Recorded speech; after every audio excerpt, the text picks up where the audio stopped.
Hey guys, welcome back to my YouTube channel. My name is Lija John. അപ്പോൾ ഇന്നത്തെ വീഡിയോയ്ക്ക് ഒരു speciality ഉണ്ട് ബിക്കോസ് എൻ്റെ ബർത്ത്ഡേ ആണ് കേട്ടോ. ഇത് 24th ജാനുവരിയിൽ എടുത്ത വീഡിയോ ആണ്. അപ്ലോഡ് ചെയ്യാൻ ലേറ്റ് ആയിപ്പോയി. അപ്പോൾ ഇന്നത്തെ ബ്രേക്ക്ഫാസ്റ്റ് പപ്പയുടെ വകയായിരുന്നു കേട്ടോ. പപ്പ ഇന്ന് സർപ്രൈസ് ആയിട്ട് പുറത്തുനിന്ന് ബ്രേക്ക്ഫാസ്റ്റ് കൊണ്ടുവന്നു. മസാല ദോശ ഉണ്ടായിരുന്നു, പൂരി ഉണ്ടായിരുന്നു, വട ഉണ്ടായിരുന്നു, അങ്ങനെ കുറേ ഐറ്റംസ് ഉണ്ടായിരുന്നേ. അങ്ങനെ നമ്മൾ രാവിലെ തന്നെ ബ്രേക്ക്ഫാസ്റ്റ് ഒക്കെ പെട്ടെന്ന് കഴിച്ചു. നമുക്കിന്ന് ബർത്ത്ഡേ ആയിട്ട് പുറത്ത് പോകണമായിരുന്നു. നമ്മുടെ ഇന്നത്തെ ബർത്ത്ഡേ സെലിബ്രേഷൻ ആലപ്പുഴയിൽ വെച്ചിട്ടാണ്. അത് മിക്ക വർഷവും അങ്ങനെ തന്നെ ആയിരിക്കും.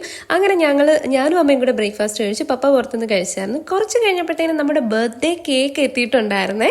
ഇത് നമ്മുടെ ഇവിടെ അടുത്തുള്ള ഒരു ഹോം ബേക്കർ ചെയ്തതാണ് കേട്ടോ. നമ്മൾ പറഞ്ഞതുപോലെ തന്നെ ചെയ്തിട്ടുണ്ടായിരുന്നു. അപ്പോൾ ഇതിൽ ഹാപ്പി ബർത്ത്ഡേ അമ്മ ആൻഡ് ലിജാമോൾ എന്ന് എഴുതിയിട്ടുണ്ട്. ബിക്കോസ് എൻ്റെയും അമ്മയുടെയും ബർത്ത്ഡേ ഞങ്ങൾ ഒരു ദിവസമാണ് സെലിബ്രേറ്റ് ചെയ്യുന്നത്. എൻ്റെ 24th അമ്മയുടെ 25th അപ്പം നമ്മൾ ഒറ്റ ദിവസമാണ് സെലിബ്രേറ്റ് ചെയ്യുന്നത്.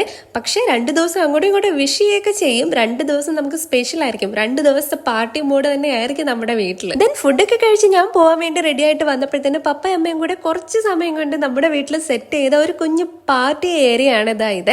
അപ്പൊ അമ്മയുടെ ബർത്ത്ഡേ ആയതുകൊണ്ട് ഞാനും എൻ്റെ ബർത്ത്ഡേ ആയതുകൊണ്ട് അമ്മയും ജോയിൻ ചെയ്യായിരുന്നു. അങ്ങനെ ഞങ്ങൾ 3 പേരും കൂടെ ചെന്നിട്ട് നമ്മുടെ പാർട്ടി ഏരിയ കുറച്ചും കൂടിയൊക്കെ ഒന്ന് കളറാക്കി കേട്ടോ. ആസ് യൂഷ്വൽ ഞാൻ എന്ത് കാര്യത്തിൽ തൊടുമ്പോഴും പിങ്ക് കളർ ടച്ച് കൂടുതൽ വരുന്നത് പോലെ തന്നെ ഇത്തവണത്തെ നമ്മുടെ ബർത്ത്ഡേ സെലിബ്രേഷനിലും പിങ്ക് സെലിബ്രേഷൻ ആയിരുന്നു. അപ്പോൾ എനിക്കറിയില്ല, പിങ്ക് ഇപ്പോഴത്തെ എൻ്റെ ഫേവറേറ്റ് കളറൊന്നും അല്ല. എനിക്കൊരു +2 പഠിക്കുന്നത് വരെ പിങ്ക് എൻ്റെ ഫേവറേറ്റ് ആയിരുന്നു. ഇപ്പം എൻ്റെ ബെഡ്റൂം പിങ്ക് ആണ് കേട്ടോ. അത് പല വീഡിയോയിലും ഞാൻ കാണിച്ചിട്ടുണ്ടല്ലോ. അപ്പോൾ നമ്മുടെ കാനോപ്പി, കേക്ക് എല്ലാം പിങ്ക് ആയിരുന്നു. നമ്മുടെ വീട്ടിലെ കേക്ക് കട്ടിങ്ങും കാര്യങ്ങളും എല്ലാം കഴിഞ്ഞിട്ട് നമ്മൾ ആലപ്പുഴ പോവാണ്. ആലപ്പുഴയിലെ അർത്തുങ്കൽ ചർച്ചിൽ പോകുന്നുണ്ട്. പിന്നെ നമുക്ക് ബർത്ത്ഡേ ഡിന്നർ കഴിക്കാൻ വേണ്ടിയും പോകണം. ഇതാണ് നമ്മുടെ ഇന്നത്തെ പ്ലാൻ എന്ന് പറയുന്നത്. അപ്പോൾ എല്ലാ വർഷവും അർത്തുങ്കൽ പള്ളിയിലെ പെരുന്നാളിൻ്റെ ടൈമിൽ തന്നെയാണല്ലോ എൻ്റെ ബർത്ത്ഡേ വരുന്നത്. ജാനുവരി 24th അമ്മയുടെ 25th. അപ്പോൾ നമ്മൾ വീട്ടിൽ വെച്ച് കേക്ക് കട്ട് ചെയ്യുന്നു, അർത്തുങ്കൽ പള്ളിയിൽ പോകുന്നു. ദെൻ ആലപ്പുഴയിൽ തന്നെയുള്ള ഏതെങ്കിലും ബ്യൂട്ടിഫുൾ ആയിട്ടുള്ള സ്ഥലത്ത് പോയി നമ്മൾ ഡിന്നർ കഴിച്ച് ബർത്ത്ഡേ സെലിബ്രേറ്റ് ചെയ്യുന്നു. അപ്പോൾ ആസ് യൂഷ്വൽ ഇതാണ് നമ്മൾ ചെയ്യുന്നത്. അപ്പോൾ ഇന്നും അത് തന്നെയാണ് പ്ലാൻ. ഉച്ചയോടുകൂടി നമ്മൾ കേക്കൊക്കെ കട്ട് ചെയ്ത് ഒരു 2:30 അല്ലെങ്കിൽ 2:45 ഒക്കെ ആകുമ്പോഴത്തേന് ഇറങ്ങാനാണ് പ്ലാന്. നമ്മുടെ ഈ ഒരു പിങ്ക് കാനോപ്പി ഇല്ലേ, ഇത് ശരിക്കും പറഞ്ഞാൽ എൻ്റെ പിങ്ക് റൂം സെറ്റ് ചെയ്ത സമയത്ത് ഞാൻ ഓൺലൈനിൽ നിന്ന് ഓർഡർ ചെയ്തതായിരുന്നേ. അപ്പം ഇതിൻ്റെ ലിങ്ക് വേണമെങ്കിൽ ഞാൻ ഡിസ്ക്രിപ്ഷനിൽ കൊടുത്തേക്കാം. പിന്നെ അതിൽ വെച്ചിട്ടുള്ള ആ ഒരു ബർത്ത്ഡേ പാർട്ടി കിറ്റെല്ലാം നമ്മുടെ ബർത്ത്ഡേ സെലിബ്രേഷൻ കിറ്റിനകത്തിൽ തന്നെയുള്ള സാധനങ്ങളായിരുന്നു. അതൊന്നും ഞങ്ങൾ വാങ്ങിച്ചതല്ല. അതൊക്കെ അച്ഛനും ചേച്ചിയൊക്കെ അവർ UK അപ്പോൾ അവിടുത്തെ ബർത്ത്ഡേ സെലിബ്രേഷന് വേണ്ടിയിട്ടൊക്കെ അവർ വാങ്ങിച്ചതൊക്കെ ഇവിടെ പൊട്ടിക്കാതെ വെച്ചിരുന്നത് പപ്പയും അമ്മയും കൂടെ എടുത്ത് വെച്ചതാണ്. പിന്നെ ലാസ്റ്റ് ഞാനും ജോയിൻ ചെയ്തു കേട്ടോ. ഞങ്ങൾ എല്ലാവരും കൂടിയായിരുന്നു ലാസ്റ്റ് ഡെക്കറേഷൻ എല്ലാം വന്നത്. ആൻഡ് ഫൈനലി 1:30 കഴിഞ്ഞ സമയം നമ്മൾ ലഞ്ചൊക്കെ കഴിച്ചു. നമ്മൾ ഇനി കേക്ക് കട്ട് ചെയ്യാനുള്ള പരിപാടിയിലേക്കാണ് പോകുന്നത്. അപ്പം ഞാൻ പറഞ്ഞതുപോലെ ഇതാണ് നമ്മുടെ ബ്യൂട്ടിഫുൾ കേക്ക് വരുന്നത്. ഈ കേക്കിൻ്റെ കൂടെ 4 കപ്പ് കേക്ക്സ്, വളരെ ക്യൂട്ട് ആൻഡ് ബ്യൂട്ടിഫുൾ ആയിട്ടുള്ള കപ്പ് കേക്ക്സും കൂടെ പറഞ്ഞിട്ടുണ്ടായിരുന്നു. അപ്പം ഞാൻ പറഞ്ഞതുപോലെ തന്നെയാണ് എനിക്ക് ആ ഒരു ബേക്കർ ചെയ്ത് തന്നിട്ടുള്ളത്. അപ്പം നമ്മുടെ വീടിനടുത്ത് തന്നെയുള്ള ഒരു കേക്ക് ബേക്കറാണ്. എനിക്ക് ഒരുപാട് ഇഷ്ടപ്പെട്ടിട്ടുണ്ട് കേക്ക്. നല്ല ടേസ്റ്റി ആയിരുന്നു. അതുപോലെ ആ ഒരു റെയിൻബോ ഡിസൈൻ എനിക്ക് ഭയങ്കര ഇഷ്ടമാണ് കേട്ടോ. അപ്പോൾ എൻ്റെ റെയിൻബോ അല്ലെങ്കിൽ യൂണിക്കോൺ എന്തെങ്കിലും വരുന്ന ഒരു കേക്ക് ആയിരിക്കണം എന്നുണ്ടായിരുന്നു. അങ്ങനെയാണ് ഞാൻ എക്സ്ക്ലൂസീവ്ലി ഈ ഒരു കേക്കിൻ്റെ ഡിസൈൻ ഇങ്ങനെ നോക്കി അയച്ചു കൊടുത്തത്. അതുപോലെ തന്നെ ചെയ്തു തന്നിട്ടുണ്ടായിരുന്നു. എനിക്ക് എന്താണെന്ന് അറിയില്ല ഗായ്സ്, ഈ വർഷത്തെ ബർത്ത്ഡേ സെലിബ്രേഷൻ ഭയങ്കര സ്പെഷ്യൽ ആയിട്ട് തോന്നുന്നു. ബിക്കോസ് ലാസ്റ്റ് ഇയർ നമുക്കങ്ങനെ വലിയ സെലിബ്രേഷൻ ഒന്നും ഇല്ലായിരുന്നു. ജസ്റ്റ് ഒരു കേക്ക് കട്ട് ചെയ്തു, ദാറ്റ്സ് ഇറ്റ്. ബിക്കോസ് നമുക്ക് ആ ഒരു ടൈമിൽ നമ്മുടെ ഹൗസ് വാമിംഗ് ഒക്കെ നടക്കുന്ന ഒരു ടൈമായിരുന്നു. അപ്പം എല്ലാവരും നല്ല ബിസി ആയിരുന്നു. അപ്പോൾ ഈ വർഷത്തെ ബർത്ത്ഡേ നമ്മൾ അടിച്ചു പൊളിച്ചിട്ടുണ്ടായിരുന്നു. അങ്ങനെ കേക്ക് കട്ട് ചെയ്യാൻ സമയമായി. ഞാൻ നേരത്തെ പറഞ്ഞതുപോലെ ഈ ഡെക്കറേറ്റീവ്സ് ഒന്നും നമ്മൾ വാങ്ങിയതല്ല. ഇതൊക്കെ അച്ഛനും ചേച്ചിയും കൊണ്ടുവന്ന ബർത്ത്ഡേ കിറ്റിലൊക്കെ ഇരുന്ന സാധനങ്ങളാട്ടോ. പിന്നെ അതുപോലെ തന്നെ നമുക്ക് ആ ഒരു സിൻഡ്രല്ലയുടെ പാലസ്, അതുപോലെ ഒരു പംകിൻ വണ്ടിയൊക്കെ ഉണ്ടല്ലോ, അതൊക്കെ വെച്ചിട്ടുള്ള ഒരു പിങ്ക് ഷെയ്ഡിലുള്ള ഒരു ബർത്ത്ഡേ ബാനറും ഒക്കെ ഉണ്ടായിരുന്നു. അതൊക്കെ എനിക്ക് ഭയങ്കരമായിട്ട് ഇഷ്ടപ്പെട്ടു. ആൻഡ് നമ്മൾ കേക്ക് കട്ട് ചെയ്യാൻ പോവുകയാണ്. അപ്പം നമ്മൾ ആലപ്പുഴ പോകുന്നത് നമ്മുടെ സ്ഥിരം അനിയ ചേച്ചൻ്റെ വണ്ടിയിലാണ്. ജോജി എന്നാണ് അച്ഛൻ്റെ പേര്. അപ്പോൾ അച്ഛനും വന്നിട്ടുണ്ടായിരുന്നു.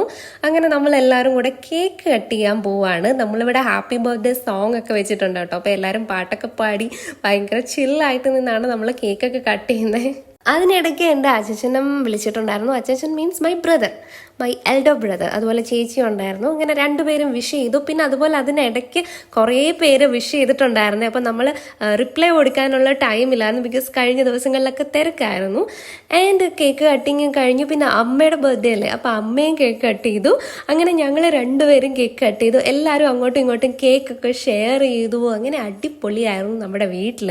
അപ്പം നമുക്ക് എങ്ങനെയെങ്കിലും പോവാനുള്ള എക്സൈറ്റ്മെൻ്റ് ആണ്. ബിക്കോസ് നമ്മൾ വീട്ടിലിരുന്ന് സെലിബ്രേറ്റ് ചെയ്യുന്നതിനേക്കാളും ഞങ്ങൾക്ക് ഇഷ്ടം വീട്ടിലെ സെലിബ്രേഷൻ കഴിഞ്ഞ് പുറത്ത് എവിടെയെങ്കിലും പോകണം. അതെല്ലാവർക്കും അങ്ങനെയാണെന്ന് തോന്നുന്നു അല്ലേ. അങ്ങനെ നമ്മളെല്ലാവരും കേക്ക് കട്ട് ചെയ്തു. എൻ്റെ ബർത്ത്ഡേ സെലിബ്രേറ്റ് ചെയ്തു, അമ്മയുടെയും ബർത്ത്ഡേ സെലിബ്രേറ്റ് ചെയ്തു. പരസ്പരം അങ്ങോട്ടും ഇങ്ങോട്ടും കേക്ക് എല്ലാം കൊടുത്തു. നമ്മൾ വീട്ടിലെ സെലിബ്രേഷൻ അടിച്ചു പൊളിച്ചു ഗൈസ്. ആൻഡ് ഈ വീഡിയോ കണ്ടുകൊണ്ടിരിക്കുന്ന നിങ്ങളോട് എല്ലാവരോടും എനിക്ക് ഈ ഒരു മൊമെന്റിൽ പറയാനുള്ളത്, നിങ്ങൾ എപ്പോഴും നിങ്ങളുടെ എല്ലാ സെലിബ്രേഷൻസിലും നിങ്ങളുടെ പാരൻസിനെ നിങ്ങളെ കൂടെ ചേർത്ത് നിർത്തുക. ബിക്കോസ് അവർ ഇത്രയും നാളും നിങ്ങൾക്ക് വേണ്ടി എല്ലാ കാര്യങ്ങളും ചെയ്തു. അപ്പോൾ ഇനി നിങ്ങൾ അവർക്ക് തിരിച്ചെന്തെങ്കിലും റിട്ടേൺ കൊടുക്കണ്ടേ, ഒരു സന്തോഷം, അതൊക്കെ നിങ്ങൾ ചെയ്യുക. പലരും പല സെലിബ്രേഷൻസ് ഒക്കെ വരുമ്പോഴും പാരൻസിനെ ഇഗ്നോർ ചെയ്ത് ജസ്റ്റ് അവരോട് കുറച്ച് നേരം ഒന്ന് സംസാരിച്ചിട്ട് പോകും. പക്ഷെ അവരെ കൂടെ ചേർത്ത് നിർത്താറില്ല. ഞാൻ അതൊരിക്കലും റെക്കമെൻഡ് ചെയ്യാറില്ല. എപ്പോഴും നമ്മളുടെ ആ ഒരു ഹാപ്പിനെസ്സിൽ അവർക്കും കൂടെ ഒരു ഷെയർ ഉണ്ടാവണം എന്നാണ് പറയുന്നത്. അങ്ങനെ അമ്മയുടെ കേക്ക് കട്ടിംഗ് ആണ് ഇതാ ഇവിടെ നടക്കുന്നത്. അമ്മയും കേക്ക് കട്ട് ചെയ്തു. അമ്മ ആദ്യം പപ്പയ്ക്കാണല്ലോ കൊടുത്തത്, അതങ്ങനെ തന്നെ വേണമല്ലോ. ആൻഡ് അത് കഴിഞ്ഞ് എനിക്കും തന്നു, ഞാനും തിരിച്ചു കൊടുത്തു. പിന്നെ അനിയ ചേച്ചനും വന്നു. അങ്ങനെ ഞങ്ങളെല്ലാവരും അമ്മയുടെയും കേക്ക് കട്ടിംഗ് സെറിമണി ഇവിടെ അടിപൊളിയായിട്ട് നടത്തിയിട്ടുണ്ട്. പപ്പ എനിക്ക് രാവിലെ തന്നെ ഫ്ലവേഴ്സ് ഗിഫ്റ്റ് തന്നിട്ടുണ്ടായിരുന്നു കേട്ടോ. അതുപോലെ തന്നെ എൻ്റെ അമ്മയുടെ ഡ്രസ്സില്ലേ, അത് നമ്മൾ ഇന്ന് പോകുന്ന സ്ഥലത്തിന് മാച്ചിങ് ആയിട്ടുള്ള ഒരു ഡ്രസ്സാണ്. അത് നിങ്ങൾ ലാസ്റ്റ് വീഡിയോ കണ്ടു നോക്കിയിട്ട് പറയണം ശരിക്കും നമ്മുടെ ബാക്ക്ഗ്രൗണ്ടും നമ്മുടെ കോസ്റ്റ്യൂമും എങ്ങനെയുണ്ട്. ഇപ്പോഴത്തെ ഈ ബാക്ക്ഗ്രൗണ്ട് അല്ല ഞാൻ ഉദ്ദേശിച്ചത്. നമ്മൾ ഇന്ന് പോകുമല്ലോ ആ ഒരു സ്പോട്ടിൽ നമ്മൾ കുറച്ച് ഫോട്ടോസും വീഡിയോസും എടുത്തിട്ടുണ്ട്. ആ ബാക്ക്ഗ്രൗണ്ട് നമ്മുടെ കോസ്റ്റ്യൂമും തമ്മിൽ മാച്ചിങ് ആണോ എന്നാണ് ഞാൻ ഉദ്ദേശിച്ചത്. ഓക്കെ, എനിക്ക് ഭയങ്കര ഇഷ്ടമുള്ള ഒരു സ്പോട്ട് എന്ന് പറഞ്ഞാൽ ഈ സ്റ്റെയർ കേസ് എനിക്ക് ഭയങ്കര ഇഷ്ടമാണ്. എൻ്റെ വീട്ടിലെ അല്ല, മൊത്തത്തിൽ എവിടെ സ്റ്റെയർ കേസ് കണ്ടാലും എനിക്ക് അവിടെ നിന്ന് ഫോട്ടോ എടുക്കണം. എനിക്കറിയില്ല എന്തുകൊണ്ടാണ്. സ്റ്റെയർ കേസ് എനിക്ക് ഭയങ്കര ഒരു ലക്ഷൂറിയസ് ആയിട്ടുള്ള ഒരു എന്താ പറയുന്നത്, ഒരു ഫീല് തരുന്ന ഒരു സംഭവമാണ്. ഞാൻ പിന്നെ എൻ്റെ കപ്പ് കേക്ക്സ് കഴിക്കാനുള്ള ടെൻഡൻസി ആയിരുന്നു കേട്ടോ. കപ്പ് കേക്ക്സ് എടുത്ത് ഞാൻ കുറേ ഫോട്ടോസൊക്കെ അങ്ങനെ ഇങ്ങനെയൊക്കെ എടുത്തു. എനിക്ക് ഭയങ്കരമായിട്ട് ഇഷ്ടപ്പെട്ടു. കേക്കിൻ്റെ ടേസ്റ്റ് ഭയങ്കര സൂപ്പർബായിരുന്നു. അതുപോലെ കാണാനും നല്ല ക്യൂട്ടല്ലേ. എനിക്ക് ഒരുപാട് ഇഷ്ടപ്പെട്ടു. എൻ്റെ ഇത്രയും നാളത്തെ ബർത്ത്ഡേ കേക്ക്സിൽ എൻ്റെ ഏറ്റവും ഫേവറേറ്റ് കേക്ക് ആയിരുന്നു കേട്ടോ ഇന്നത്തെ. ആൻഡ് ഇതാണ് അനിയ ചേച്ചൻ. അച്ചച്ചൻ്റെ പേര് ജോജി എന്നാണ്. അച്ചച്ചനാണ് നമ്മുടെ എപ്പോഴത്തെയും കമ്പാനിയൻ. നമ്മൾ എവിടെ പോയാലും നമ്മളുടെ കൂടെ ഉള്ള ആളാണ്. അങ്ങനെ നമ്മൾ പുറത്തേക്ക് പോവാൻ തീരുമാനിച്ചു ഗൈസ്. നമ്മുടെ കേക്ക് കട്ടിങ് സെറിമണീസ് എല്ലാം കഴിഞ്ഞു. ഏകദേശം 1:45 ഇറങ്ങാമെന്നാണ് വിചാരിച്ചത്. അപ്പം 2 ആവാറായി. 1:50 സംതിങ് എന്തോ ആയി ടൈം. അങ്ങനെ നമ്മൾ ഇറങ്ങി. വീട്ടിൽ നിന്ന് നമ്മൾ ആലപ്പുഴയിലേക്ക് യാത്ര പോവുകയാണ്. നമ്മൾ വീട്ടിൽ നിന്ന് ഇറങ്ങി. ഇനി നമുക്ക് കുറേ നേരം കാറിൽ റെസ്റ്റ് എടുക്കാം ഗൈസ്. അപ്പം ഞാൻ എൻ്റെ കൂളിംഗ് ഗ്ലാസ് എടുത്തിട്ടുണ്ട്. എനിക്ക് വെയിലത്ത് പോയി കഴിഞ്ഞാൽ മസ്റ്റ് ഹാവ് ആയിട്ടുള്ള ഒരു ഐറ്റമാണ് എൻ്റെ കൂളിംഗ് ഗ്ലാസ് അല്ലെങ്കിൽ സൺ ഗ്ലാസ് എന്ന് പറഞ്ഞാൽ. അത് ഞാൻ അഡാപ്റ്റ് ആയിപ്പോയി ഗൈസ്. അതെന്താണെന്ന് വെച്ചാൽ എൻ്റെ ഗ്ലാസ് ഞാൻ നോർമലി യൂസ് ചെയ്യുന്ന സ്പെക്സിൽ ആൻറ്റി ഗ്ലെയർ ഉണ്ട്, അതുപോലെ തന്നെ ബ്ലൂ ലൈറ്റ് ഫിൽറ്ററും ഉണ്ട്. അതുകൊണ്ട് തന്നെ കോണ്ടാക്ട് ലെൻസ് വെക്കുന്ന ദിവസങ്ങളിൽ എനിക്ക് ഈ പറഞ്ഞ സൺഗ്ലാസ് ഇല്ലാതെ പറ്റത്തില്ല എന്നുള്ളൊരു ഇത് വന്നു.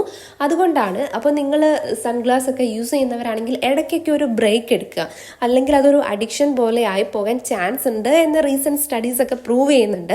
അങ്ങനെ നമ്മൾ ആലപ്പുഴയിൽ എത്തിയിട്ടുണ്ട്. ഇവിടേക്കല്ല നമ്മൾ വന്നത്. നമ്മൾ ഈ പള്ളിയിൽ ജസ്റ്റ് ഒന്ന് കയറാൻ വേണ്ടിയിട്ട് ആലപ്പുഴ ലിയോ 13th സ്കൂളിൽ ഞാനൊരു എക്സാമിന് വന്നിട്ടുണ്ടായിരുന്നു. ഞാൻ ഒരു വ്ലോഗിൽ ചെയ്തിട്ടുണ്ടായിരുന്നു. അപ്പം ഈ ഒരു കത്തീഡ്രൽ ചർച്ചിൽ നമ്മളന്ന് കയറിയായിരുന്നു. അപ്പം നമ്മൾ ജസ്റ്റ് അവിടെ ഒന്ന് കയറിയതാണ്. അവിടെ കയറിയിട്ട് ഇറങ്ങി നമ്മൾ വീണ്ടും നമ്മുടെ ട്രാവൽ കണ്ടിന്യൂ ചെയ്തുകൊണ്ടിരിക്കുകയാണ്. ഇപ്പോൾ ബീച്ച് സൈഡിലൂടെയാണ് കേട്ടോ പോയിക്കൊണ്ടിരിക്കുന്നത്.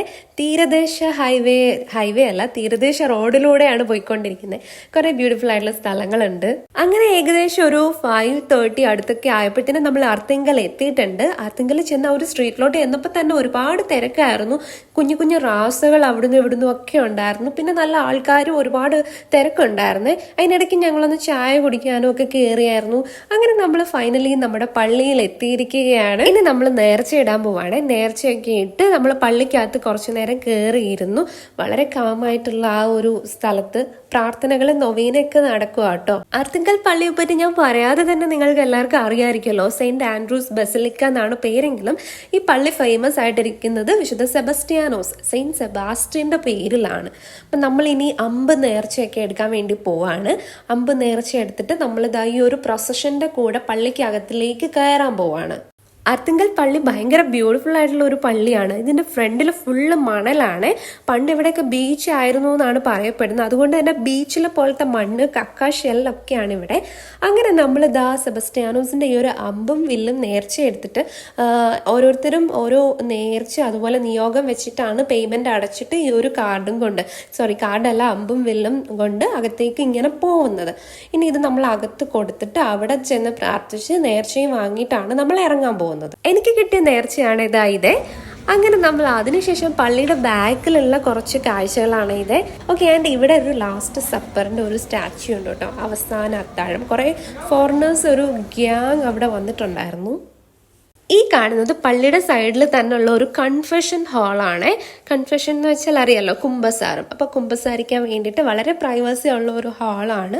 അപ്പോൾ അവിടെ കുറേ പേര് വെയിറ്റ് ചെയ്യുന്നുണ്ടായിരുന്നു. നമ്മളെന്തായാലും ഓൾറെഡി കൺഫേസ്ഡ് ആയത് കാരണം ഇന്ന് കൺഫെഷൻ ഒന്നും പോയില്ല. ഇനി നമ്മളുടെ ഉദ്ദേശം നമുക്ക് ബീച്ചിലേക്ക് പോവുക എന്നുള്ളതാണ്. അപ്പോൾ ഈ ആർത്തിങ്കൽ പള്ളിയുടെ നേരെ ഫ്രണ്ടിൽ ബീച്ചിലോട്ടൊരു റോഡ് കിടപ്പുണ്ട്. ഇവിടെ പെരുന്നാളായി കഴിഞ്ഞാൽ ഈ റോഡിന്റെ രണ്ട് സൈഡിലും നിറയെ തിരക്കായിരിക്കും. നിറയെ കടകൾ, ഇപ്പോൾ കുറേ ഫെസ്റ്റ്, അങ്ങനെ കുറേ പരിപാടികളുള്ള ഭയങ്കര തിരക്ക് പിടിച്ചൊരു സ്ട്രീറ്റ് ആയിട്ട് അത് മാറും. ഓൾറെഡി അങ്ങനെ തന്നെ തിരക്കുള്ളൊരു സ്ഥലം തന്നെയാണ്. പക്ഷെ പെരുന്നാളിന്റെ കാര്യം കൂടെ ആകുമ്പോഴത്തേന് പിന്നെ പറയണ്ട. അങ്ങനെ നമ്മൾ നടന്നുകൊണ്ടിരിക്കുന്നതിൻ്റെ ഇടയ്ക്കാണ് ഈ ഒരു അക്വാ ഫെസ്റ്റിന്റെ ഫ്രണ്ടിൽ ഇവരുടെ ഈ ഡാൻസ് പ്രോഗ്രാം ഒക്കെ കണ്ട് കുറച്ചു നേരം അവിടെ നിന്നത്. അതിനുശേഷം വീണ്ടും നമ്മൾ ഫ്രണ്ടിലോട്ട് നടന്ന് നമ്മൾ കുറേ ബജ്ജി ഐറ്റംസ് വാങ്ങിച്ചിട്ടുണ്ടായിരുന്നു. കോളിഫ്ലവർ ബജ്ജി വാങ്ങിച്ചു, പിന്നെ അതുപോലെ തന്നെ ബാംഗ്ലൂർ മുളക് ബജ്ജി, പിന്നെ എഗ്ഗ് ബജ്ജി, അങ്ങനെ കുറേ സാധനങ്ങൾ വാങ്ങിച്ച് നമ്മൾ ബീച്ചിലെത്തി. ഒരു വിധത്തിൽ ബീച്ചിലെത്തിയപ്പോൾ ഒരുപാട് കാഴ്ചകൾ കണ്ടെങ്കിലും ഞാൻ ആദ്യമേ ശ്രദ്ധിച്ചത് ഇതാണ് കേട്ടോ. വലയിൽ നിന്നും അന്നേരം പിടിച്ചുകൊണ്ട് വന്ന മീനെ പിറക്കി മാറ്റുന്ന കുറച്ച് മത്സ്യത്തൊഴിലാളികളെയാണ് കണ്ടത്. ഈ വലയിൽ കുറച്ച് കുറവായിരുന്നെങ്കിലും തൊട്ടപ്പുറത്തെ വലയിൽ അത്യാവശ്യം മീനൊക്കെ ഉണ്ടായിരുന്നു. അങ്ങനെ ഞാൻ കുറേ നേരം അവരതിനെ പിറക്കി എടുക്കുന്നത് നോക്കി ഇങ്ങനെ നിന്നു. എൻ്റെ തൊട്ട് പിറകിൽ അമ്മയും ഇങ്ങനെ ബജ്ജിയൊക്കെ കഴിച്ച് ആ ഒരു ഈവനിങ് ഒക്കെ ആസ്വദിച്ച് നമ്മുടെ ബർത്ത്ഡേ പാർട്ടിയുടെ മൂഡിൽ തന്നെ നിന്നു. ഇതിനിടയ്ക്ക് ഞാൻ അവിടെ ഒരു ബുക്ക് സ്റ്റോളിൽ കയറി ഒരു ബുക്കും വാങ്ങിച്ചിട്ടുണ്ടായിരുന്നേ. ഞാൻ ഇങ്ങനെയുള്ള സ്ഥലത്തൊക്കെ പോയാൽ ആദ്യം വാങ്ങിക്കുന്നത് ബുക്സാണ്. എടുത്ത ബുക്ക് വേറൊന്നുമല്ല, the power of your sub conscious mind എന്ന് പറയുന്ന ജോസഫ് മർഫിയുടെ ബുക്ക് തന്നെയായിരുന്നു.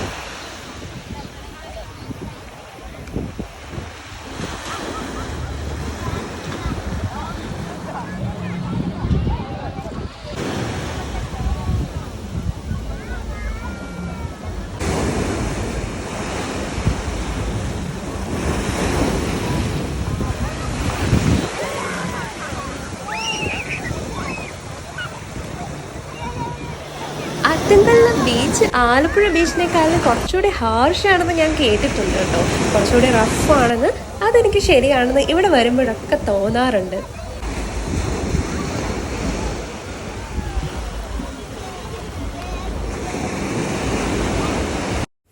അങ്ങനെ നമ്മൾ ആ ഒരു ബ്യൂട്ടിഫുൾ ഈവനിങ് കുറേ നേരം അവിടെ നോക്കി. പക്ഷെ നമുക്ക് സൺസെറ്റ് കാണാൻ പറ്റിയില്ല, കാരണം നമ്മൾ അവിടെ എത്തിയപ്പോഴത്തേനും കുറച്ചധികം നൈറ്റ് ആവും തോറും അവിടെ തിരക്ക് കൂടി വരുമായിരുന്നേ.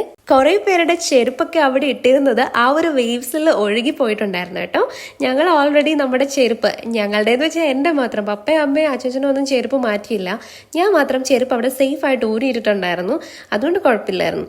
അങ്ങനെ നമ്മൾ കുറേ നേരം ആ ഒരു ബ്യൂട്ടിഫുൾ ഈവനിങ് താങ്ക്സ് പറഞ്ഞ് യൂണിവേഴ്സിനോട് ഞാൻ താങ്ക്സ് പറഞ്ഞു കേട്ടോ. ഞാൻ ഇതുപോലത്തെ റിവർ, ബീച്ച്, ഓഷ്യൻ, മൗണ്ടെയിൻസ് ഇതെല്ലാം കാണുമ്പോൾ യൂണിവേഴ്സിനോട് താങ്ക്സ് പറയാറുണ്ട്. അങ്ങനെ കുറേ നേരത്തെ ബ്യൂട്ടിഫുൾ മൊമെന്റ്സ് സ്പെൻഡ് ചെയ്തതിന് ശേഷം നമ്മൾ അവിടെ നിന്ന് തിരിച്ചു പോവാണ്. അപ്പോൾ സെബസ്ത്യാനോസിന്റെ ഒരു വലിയൊരു പ്ലോട്ട് അവിടെ വെച്ചിട്ടുണ്ടായിരുന്നു. അത് കഴിഞ്ഞ് നമ്മൾ കുറച്ച് കോൺ വാങ്ങിച്ചു. എനിക്കിത് ഭയങ്കര ഇഷ്ടമാണ് ഈ ഒരു സാധനം. പക്ഷേ ഇത് ഞാൻ ഫുള്ള് കഴിച്ചില്ല, കാരണം നല്ല എരിവുണ്ടായിരുന്നു. ഇതിൽ ഒരു മസാലയൊക്കെ സ്പ്രെഡ് ചെയ്ത് നല്ല എരിവായിരുന്നു. അങ്ങനെ നമ്മൾ തിരിച്ച് പള്ളിയുടെ ഫ്രണ്ടിലോട്ടുള്ള യാത്ര ഇങ്ങനെ കണ്ടിന്യൂ ചെയ്തുകൊണ്ടിരിക്കുകയാണ് ഗൈസ്. നല്ല തിരക്കായിരുന്നു. ഇങ്ങോട്ട് വന്നപ്പം ഈ റോഡിന് ഇത്രയും ലെങ്ത് ഉണ്ടായിരുന്നോ എന്ന് ഞാൻ ഡൗട്ട് അടിച്ചു പോയി. കാരണം അങ്ങോട്ട് നടന്നിട്ട് തീരുന്നില്ല. എനിക്കറിയത്തില്ല, മേ ബി ആ ഒരു ബീച്ചിലൊക്കെ ഇറങ്ങിയപ്പോഴത്തേനും നമ്മുടെ കാലെ മുഴുവൻ മണ്ണൊക്കെ ആയല്ലോ. അപ്പം എൻ്റെ ആ ഒരു ഷൂ ടൈപ്പ് ചപ്പലായിരുന്നു. അപ്പം അതിനകത്ത് ഫുൾ മണ്ണായതുകൊണ്ട് എനിക്ക് നടക്കാനേ പറ്റുന്നില്ലായിരുന്നു. ഞാൻ ഇടയ്ക്ക് വെച്ച് നിന്ന് ഈ മണ്ണൊക്കെ കുടഞ്ഞു കളഞ്ഞു. എന്നിട്ടും അതിനകത്ത് ഫുള്ള് മണ്ണായിരുന്നു. അങ്ങനെ ഒരു വിധത്തിൽ പതുക്കെ നമ്മൾ സൈഡിലെ വ്യൂസൊക്കെ ചുമ്മാ എൻജോയ് ചെയ്ത് ഇങ്ങനെ നടന്നു. ഇടയ്ക്ക് കയ്യിൽ ഇരുന്ന കോൺ ഞാൻ പിന്നെയും കടിച്ചുകൊണ്ടിരുന്നു. പക്ഷേ അത് ഭയങ്കര സ്പൈസി ആയിരുന്നു കേട്ടോ.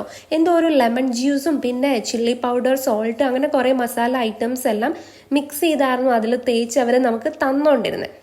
ഇതിനിടയ്ക്ക് പലയിടത്തുനിന്നും ചെണ്ടമേളം, ചെറിയ ചെറിയ പ്രൊസഷൻസ്, അതുപോലെ കഴുന്നെടുപ്പ് എന്ന് വെച്ചാൽ സെബസ്റ്റ്യാനോസിന്റെ അമ്പ് വില്ല് നേർച്ച, ഇതൊക്കെ അതിനിടയിൽ കൂടെ നടക്കുന്നുണ്ടായിരുന്നേ. ഇത് എന്നാ ആട്ടോ എന്ന് എനിക്ക് മനസ്സിലായില്ല. എനിവേസ് നമ്മൾ അതെല്ലാം എൻജോയ് ചെയ്തു കേട്ടോ. അങ്ങനെ നമ്മുടെ വണ്ടി തിരിച്ച് പാർക്കിങ്ങിൽ നിന്ന് എടുത്തുകൊണ്ട് വരാൻ വേണ്ടി ഞങ്ങൾ 3 പേരും അവിടെ വെയിറ്റ് ചെയ്തു. കാരണം നമ്മൾ അങ്ങോട്ട് വെറുതെ പോകണ്ടല്ലോ. അങ്ങനെ നല്ല തിരക്കായിരുന്നു. ഏകദേശം ഒരു അരമണിക്കൂറോളം നമുക്ക് അവിടെ വെയിറ്റ് ചെയ്യേണ്ടതായിട്ട് വന്നു. അത്രത്തോളം തിരക്കായിരുന്നു. അങ്ങനെ നമ്മൾ ഒരു വിധത്തിൽ അവിടെ നിന്നും തിരിച്ചു വരികയാണ്. തിരിച്ചു വരുന്ന വഴിക്കാണല്ലോ നമ്മുടെ പാർട്ടി സ്റ്റാർട്ട് ചെയ്യാൻ പോകുന്നത്, അതായത് നമ്മുടെ ബർത്ത്ഡേ ഡിന്നർ. അങ്ങനെ ഏകദേശം ഒരു 30 മിനിറ്റ്സിന് മുകളിൽ കാത്തിരിപ്പിനൊടുവിൽ നമ്മുടെ വണ്ടി എത്തി. നമ്മൾ അവിടുന്ന് തിരിച്ചു വരുന്ന വഴിക്ക് വേറെയും കുറെ പ്രോഗ്രാംസ് അവിടെ റോഡിലൊക്കെ നടക്കുന്നുണ്ടായിരുന്നു. ഏതോ ക്ഷേത്രത്തിലെ എന്തോ പ്രോഗ്രാം ആണെന്ന് തോന്നുന്നു. അപ്പൊ അവിടെ നമ്മൾ ആ ഒരു പ്രോഗ്രാമിനിടയിലൂടെ കുറേ വണ്ടികൾ ഉണ്ടായിരുന്നു. നമ്മൾ കയറി വന്ന വഴിക്ക് നമുക്ക് കൃപാസനത്തിലൊന്ന് കയറാൻ ഒരു അവസരം കിട്ടി കേട്ടോ. അപ്പോൾ ഫസ്റ്റ് ടൈമാണ് ഈ ഒരു ടൈമിൽ, ഏകദേശം ഒരു 8:30 ടൈമോ 8 o'clock എന്തോ ആയിട്ടുണ്ട്. അപ്പോൾ ഈ ഒരു ടൈമിൽ നമ്മൾ കൃപാസനത്തിൽ വരുന്നത്. അതുകൊണ്ട് തന്നെ നമുക്ക് വളരെ വിശാലമായിട്ട് അകത്ത് കയറാനും എല്ലായിടത്തും പോയി നിൽക്കുവാനും ഒക്കെ നമുക്ക് പറ്റി. ഞാൻ ആദ്യമായിട്ടാണ് കൃപാസനത്തിൽ ഇത്രയും ഫ്രീ ആയിട്ട് നിൽക്കുന്നത്. ഈ വീഡിയോ എടുക്കുന്ന സ്ഥലമൊക്കെ കണ്ടില്ലേ, സാധാരണ പകലും അതുപോലെ വൈകുന്നേരമൊക്കെ ഇവിടെ മണ്ണ് നുള്ളിയിടാനുള്ള സ്പേസ് ഇല്ലാത്ത പോലെ ആൾക്കാരുടെ ക്രൗഡായിരിക്കും. അപ്പോൾ ഫസ്റ്റ് ടൈമാണ് ഞാൻ ഇത്രയും വിശാലമായിട്ട് ഇവിടെയൊക്കെ നിൽക്കുന്നത്. അപ്പോൾ എനിക്ക് എന്തോ ഒരു വളരെ പീസ്ഫുൾ ആയിട്ടുള്ള ഒരു അറ്റ്മോസ്ഫിയർ അവിടെ ഫീൽ ചെയ്തു. ഇവിടെ വന്നിട്ട് ആദ്യമായിട്ടാണ് കേട്ടോ ഞാൻ ഈ ഒരു മാതാവിൻ്റെ അടുത്ത് ഇത്ര അടുത്ത് നിൽക്കുന്നത്. ഈ ഒരു മാതാവിൻ്റെ ഫേസിലേക്ക് നോക്കിയേ, എന്തൊരു ഗ്രേസ് ആണല്ലേ. അങ്ങനെ നമ്മൾ കൃപാസനത്തിൽ കുറേ നേരം സ്പെൻഡ് ചെയ്തതിന് ശേഷം നമ്മളുടെ ബർത്ത്ഡേ ആഘോഷിക്കുന്ന സ്ഥലത്ത് വന്നു. ഇത് ആലപ്പുഴ കൊമ്മാടിയിലുള്ള ഹൈവേ സൈഡിൽ തന്നെയുള്ള ക്യാസിയോ എന്ന് പറയുന്ന ഒരു ബ്യൂട്ടിഫുൾ ആംബിയൻസ് ഉള്ള ഒരു റെസ്റ്റോറൻ്റ് ആണ്. ഇവിടുത്തെ സ്പെഷ്യാലിറ്റി എന്ന് ഞാൻ ഉദ്ദേശിച്ചത് അത് കാണിച്ചു തരാവേ. യെസ്, ഇതാണ് ഞാൻ പറഞ്ഞ സ്പെഷ്യൽ സ്ഥലം. ഈ ഒരു സ്റ്റെയർ കേസ് ഭയങ്കര റിച്ച് ലുക്ക് അല്ലേ. ഈ ഒരു ബാക്ക്ഗ്രൗണ്ടിൽ നിന്ന് ഫോട്ടോ എടുക്കാൻ എനിക്ക് ഭയങ്കര ഇഷ്ടമാണ്. അങ്ങനെ നമ്മൾ ഫസ്റ്റ് ഫ്ലോറിൽ ചുമ്മാ ഒന്ന് കയറി നോക്കി. അവിടെ നിന്നാലും ഭയങ്കര ഒരു ലക്ഷറി ആംബിയൻസ് നമുക്ക് ഫീൽ കിട്ടും. നല്ല ഭംഗിയുണ്ടായിരുന്നു. ആ ഒരു വുഡൻ കളർ അല്ലെങ്കിൽ ആ ഒരു ഫർണിച്ചേഴ്സ് ഒക്കെ ആണെങ്കിലും വളരെ നല്ല ഭംഗിയുണ്ടായിരുന്നു. പിന്നെ ആ ഒരു ഹാങ്ങിങ് ലൈറ്റ്. അപ്പം ഞാൻ അവിടെ നിന്ന് കുറേ ഫോട്ടോസ് ആൻഡ് വീഡിയോസ് എടുത്തിട്ടുണ്ട് ഗായ്സ്. അപ്പം നമ്മൾ ആ ഒരു ബ്യൂട്ടിഫുൾ ആയിട്ടുള്ള ഒരു സ്ഥലത്ത് വന്നു. അവിടുത്തെ കുറേ ബ്യൂട്ടിഫുൾ മൊമെന്റ്സ് നമ്മൾ എൻജോയ് ചെയ്തു. അപ്പോൾ പപ്പയും അമ്മയൊക്കെ ഫുഡ് ഓർഡർ ചെയ്തിട്ട് അവിടെ വെയിറ്റ് ചെയ്യാണ്. നമ്മൾ അധികം വെയിറ്റ് ചെയ്യാതെ തന്നെ നമുക്ക് ഫുഡ് വന്നിട്ടുണ്ടായിരുന്നു. പക്ഷെ ഞാൻ അവിടെ കൂടുതൽ ഫോട്ടോസ് എടുത്ത് സമയം സ്പെൻഡ് ചെയ്യായിരുന്നു കേട്ടോ. പിന്നീട് കുറേ നേരം നമ്മൾ അവിടെ ഫോട്ടോസ് ആൻഡ് വീഡിയോസ്, ലിറ്ററലി അതായിരുന്നു കുറേ നേരം അവിടെ നടന്നത്. ദെൻ അതിനുശേഷം താഴോട്ട് വരികയാണ്. താഴെ ഇനി സ്റ്റെയർ കേസിൽ നിന്ന് ഫോട്ടോ എടുക്കണം. ആ ഒരു ഫസ്റ്റ് ഫ്ലോറിൽ നിന്നുള്ള വ്യൂ നോക്കിക്ക് എന്തൊരു ബ്യൂട്ടിഫുൾ ആണ്. ഭയങ്കര ഒരു റിച്ച് ആംബിയൻസ് തരുന്നില്ലേ, എസ്പെഷ്യലി ആ ഒരു സ്റ്റെയർ കേസിൻ്റെ ഒരു സ്റ്റൈൽ, അതുപോലെ ആ ഒരു ഹാങ്ങിങ് ലൈറ്റ്, പിന്നെ അവിടെ ഒരു നിലവിളക്ക് വെച്ചിട്ടുണ്ടായിരുന്നു. അപ്പം ഞാൻ അതിലേക്കൂടെ ഇറങ്ങാൻ നേരം ഞാൻ ഫോട്ടോസ് എടുക്കൂ എന്നുള്ള ഇൻസ്ട്രക്ഷൻസ് കൊടുത്തുകൊണ്ടിരിക്കുകയായിരുന്നു കേട്ടോ. എനിക്ക് സത്യം പറഞ്ഞാൽ ആ ഒരു പോർഷൻ കണ്ടാൽ, ആ ഒരു സ്റ്റെയർ കേസ് ആൻഡ് ബാക്ക്ഗ്രൗണ്ട് കണ്ടപ്പോൾ ടൈറ്റാനിക് മൂവിയിലെ ആ ഒരു ഷിപ്പിലെ ആ ഒരു സ്റ്റെയർ കേസ് പോർഷൻ പോലെ എവിടേക്കോ എനിക്ക് ഫീൽ ചെയ്തു കേട്ടോ. അത്രയ്ക്കും ബ്യൂട്ടിഫുൾ ആയിരുന്നു അത് കാണാൻ വേണ്ടിയിട്ട്.